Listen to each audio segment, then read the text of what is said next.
नमस्कार दोस्तों, आप सभी का बहुत बहुत स्वागत है आपके अपने YouTube channel business education point पर।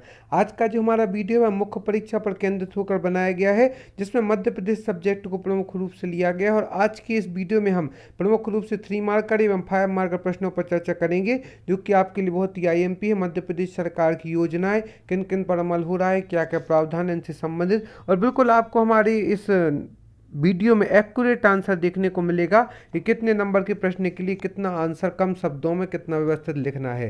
तो यदि तक आपने हमारे चैनल को सब्सक्राइब नहीं किया हो तो सर्वप्रथम आप हमारे चैनल को सब्सक्राइब करें, वीडियो को लाइक एवं शेयर करें। डिस्क्रिप्शन बॉक्स जाकर इंस्टा मौजू के लिंक से आप हमारे मुख्य परीक्षा में समाजशास्त्र, लोक प्रशासन, मध्य प्रदेश की प्रमुख रियासतें और एथिक्स, भूगोल की आधुनिक तकनीक, मध्य प्रदेश विशेष आदि PDF बहुत ही किफायती दामों में प्राप्त कर सकती हैं। हमारा जो कॉन्टैक्ट नंबर 7067923410 इस पर कॉन्टैक्ट करके प्राप्त कर सकती हैं। तो हमारा आज का पहला 3 मार्कर 5 मार्कर के अंदर है स्वामित्व योजना। मध्य प्रदेश शासन की योजना है और प्रावधान इसके अंतर्गत ग्रामीण क्षेत्रों के आबादी एरिया में निवासरत लोग जिनके पास कोई मालिकाना दस्तावेज नहीं है और ना ही उनका राजस्व रिकॉर्ड में उल्लेख है, उनको जमीन का मालिकाना हक दिया जाएगा। यह स्वामित्व योजना के अंतर्गत आया है। स्वामित्व योजना का आपने नाम तो सुना होगा, लेकिन आपको यह प्रावधान पता नहीं होगा, तो प्रावधान पर एक बार अपना चर्चा करते हैं। ग्रामीण क्षेत्रों के आबादी एरिया में निवासरत लोग जिनके पास कोई मालिकाना दस्तावेज नहीं है और ना ही उनका राजस्व रिकॉर्ड में उल्लेख है, तो उनको जमीन का मालिकाना हक दिया जाएगा। यह मध्य प्रदेश सरकार की बहुउपयोगी योजना है, स्वामित्व योजना। एक परिवार एक शाला योजना क्या है, इस पर भी चर्चा करेंगे।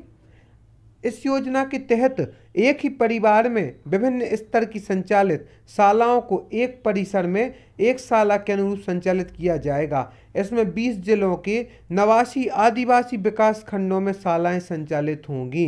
तो एक परिसर एक शाला योजना, जो कि मध्य प्रदेश सरकार की योजना है, इस योजना के तहत एक ही परिसर में विभिन्न स्तर की संचालित शालाओं को एक परिसर एक शाला के अनुरूप संचालित किया जाएगा। आप देखते जाए कैसे बिल्कुल व्यवस्थित आंसर लिखना है कि जांचने वाला आपको पूरे के पूरे नंबर दे। और जिन बच्चों का प्री अच्छा गया है तो मेंस की तैयारी के लिए बहुत ही उपयोगी रहेगा, और साथ ही साथ जिन्हें आगामी भविष्य में प्री मेंस देना है उनके लिए उपयोगी है, और कुछ चीज़ें प्री के लिए भी उपयोगी है। इसमें 20 जिलों के 89 आदिवासी विकास खंडों में शालाएं संचालित होंगी एक परिसर एक शाला योजना के अंतर्गत। आकांक्षा योजना, जिससे संबंधित अभी प्रश्न MPPSC प्री 2020 में आया था, जो कि 25 जुलाई को आयोजित की गई थी। यह आया था कि यह किस क्षेत्र से संबंधित है। तो आकांक्षा योजना जनजातीय वर्ग के विद्यार्थियों के लिए निःशुल्क कोचिंग को बढ़ावा दिया जाएगा। आकांक्षा योजना के अंतर्गत विभाग है इसका जनजाति विभाग। बजट में आवंटन यदि देखा जाए तो 10 करोड़ 30 लाख रुपए इसका बजट में कुल आवंटन दिया गया है। जनजातीय वर्ग के विद्यार्थियों के लिए निःशुल्क कोचिंग को बढ़ावा दिया जाएगा, ताकि वह भी कंपटीशन एवं इन चीज़ों में IIT नीट PSC संबंधित सरकारी कंपटीशन आदि एग्जामों में आए, इसलिए इनके लिए आकांक्षा योजना प्रारंभ की गई है। जनजाति वर्ग के विद्यार्थियों को बढ़ावा देने के लिए विभाग है इसका जनजाति विभाग, और बजट में आवंटन है इसका 10 करोड़ 30 लाख रुपए का आवंटन दिया गया है। बात करते हैं युवा शक्ति कोरोना मुक्ति अभियान। इस अभियान के अंतर्गत कॉलेजों में विद्यार्थियों को छोटे छोटे समूहों में कोविड अनुकूल व्यवहार और टीकाकरण के महत्व की जानकारी दी जाएगी, ताकि युवा शक्ति आगे आए और टीकाकरण में अपनी सहभागिता का उपयोग करे, और साथ ही साथ वह कोरोना के अनुकूल वातावरण और व्यवहार करे, मास्क, सोशल डिस्टेंस आदि का प्रयोग करे। इसके लिए मध्य प्रदेश सरकार द्वारा युवा शक्ति कोरोना मुक्ति अभियान प्रारंभ किया गया था। इस अभियान के अंतर्गत कॉलेजों में विद्यार्थियों को छोटे छोटे समूह में डिवाइड किया गया और उन्हें कोविड अनुकूल व्यवहार और टीकाकरण के महत्व की जानकारी दी जाएगी।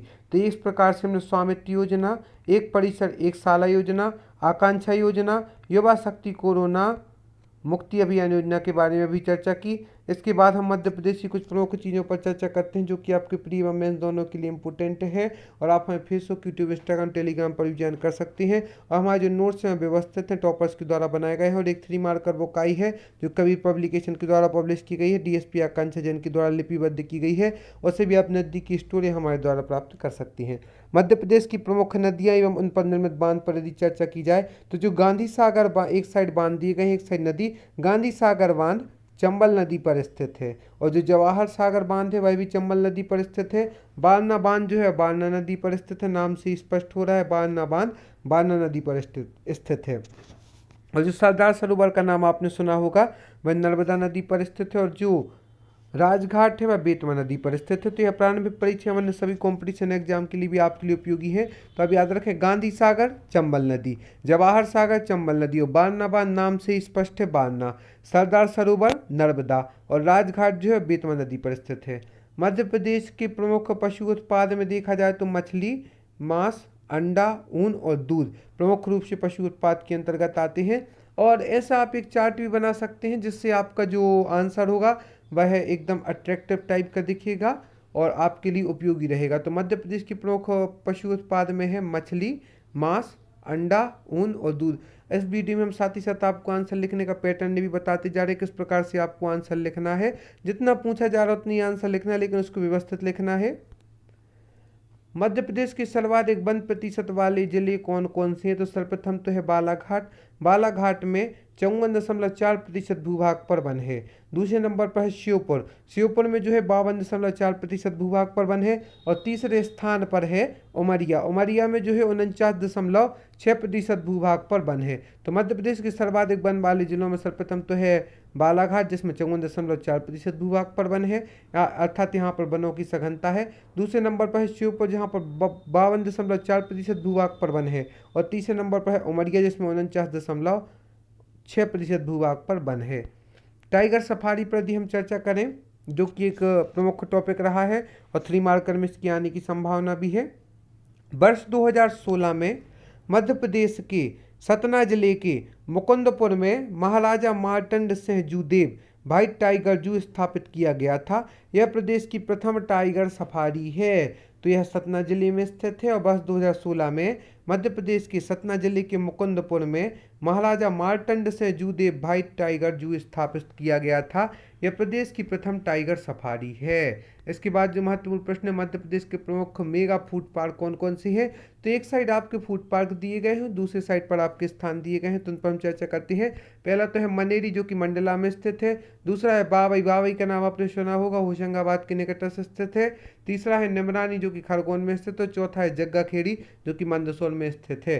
तो फूड पार्क मनेरी मंडला, बावई होशंगाबाद, निमरानी खरगोन और जग्गाखेड़ी मंदसौर। इस प्रकार से मध्य प्रदेश के फूड पार्क, टाइगर सवारी, वन, प्रमुख पशु उत्पाद, नदियां एवं उन पर स्थित प्रमुख बांध, आकांक्षा योजना, स्वामित्व योजना आदि प्रमुख योजना पर विचार की। और आज ही आप हमारे यहाँ नोट्स ही परचेस कर सकते हैं, क्योंकि इनके द्वारा आप अपनी तैयारी को सुचारू रूप से प्रारंभ भी कर सकते हैं घर बैठे। और आपको फिर कोई भी कोचिंग संस्थान एवं अन्य चीज़ों की आवश्यकता नहीं पड़ेगी यदि आप हमारे हस्तलिखित नोट्स ले लेते हैं, क्योंकि यह टॉपरों के निर्देशन में तैयार किए गए हैं। और आपकी मन मुताबिक प्राइस, मतलब हम लोगों ने इसमें बहुत ही कम प्राइस पर नोट्स रखे हैं। और साथ ही साथ दशहरा एवं दीपावली के हम विशेष सेल का भी आयोजन करेंगे, तो आप सेल में भी हमारे नोट्स परचेस कर सकते हैं, जो कि आपके लिए बहुत ही उपयोगी है। और साथ ही साथ डिस्क्रिप्शन बॉक्स जाकर इंस्टा मौजू के लिंक से आप हमारे नोट्स परचेस कर सकते हैं। फेसबुक, यूट्यूब, इंस्टाग्राम, टेलीग्राम आदि पर भी आप हमारे लिए ज्वाइन कर सकते हैं। और प्रारंभिक परीक्षा में भी यूनिट 7, 8, 9, 10 आदि के नोट्स आप हमसे परचेस कर सकते हैं, जिससे आप प्रारंभिक परीक्षा एवं मुख्य परीक्षा की भी तैयारी कर सकते हैं। आप सभी का बहुत बहुत धन्यवाद हमारे इस वीडियो को देखने के लिए। हम आशा करते हैं आगे आप हमारे साथ यूँ ही